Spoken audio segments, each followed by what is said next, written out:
On nous demande de factoriser les expressions suivantes, grand A et grand B. Factoriser, c'est donc chercher un facteur commun que l'on puisse donc mettre en facteur pour transformer cette somme en produit. Alors, x plus 2 fois x moins 1, donc on a déjà ici un produit, après une somme ici, plus 3x moins 3.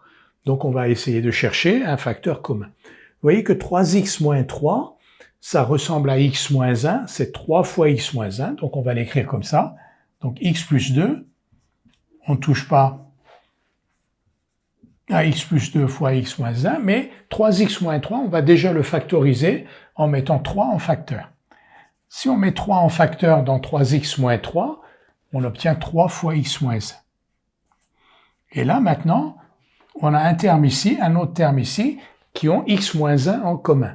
Donc on peut mettre x moins 1 en facteur. Je vais le mettre ici, comme il est lui-même au bout là. Donc x moins 1 fois x plus 2 et plus 3. On vérifie. Vous voyez que si je multiplie ici, j'ai bien x plus 2 fois x moins 1 plus 3 fois x moins 1. Et donc, maintenant, cette somme, x plus 2 plus 3, c'est x plus 5 fois x moins 1. Donc, grand A, qui est égal à x plus 2 fois x moins 1 plus 3x moins 3, on l'a factorisé et on a obtenu x plus 5 fois x moins 1. Faisons une vérification que l'on fait habituellement ici. Si je remplace x par exemple par 0 ici, l'expression, la valeur que je vais obtenir est exactement la même que celle que je vais obtenir en remplaçant x par 0 ici.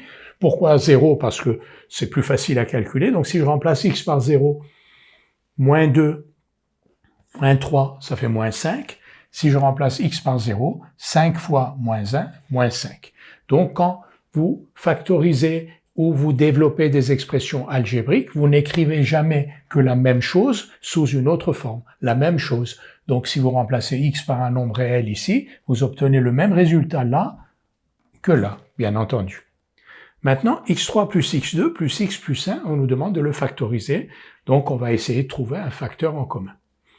Ce facteur, c'est pas une puissance de x, ce n'est pas x, parce qu'on a un plus 1 qui nous empêcherait de mettre x en facteur.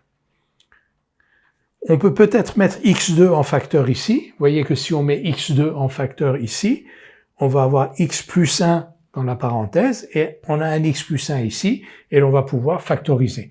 Donc on va écrire ici, on va mettre x2 en facteur ici, sur les deux premiers termes, dans les deux premiers termes. Donc si vous mettez x2 en facteur, ça va faire x plus 1. Vous voyez, x3 plus x2, x3 plus x2, plus x plus 1. Et maintenant, on peut mettre x plus 1 en facteur, puisque x plus 1 est ici, et il est présent là aussi. Donc,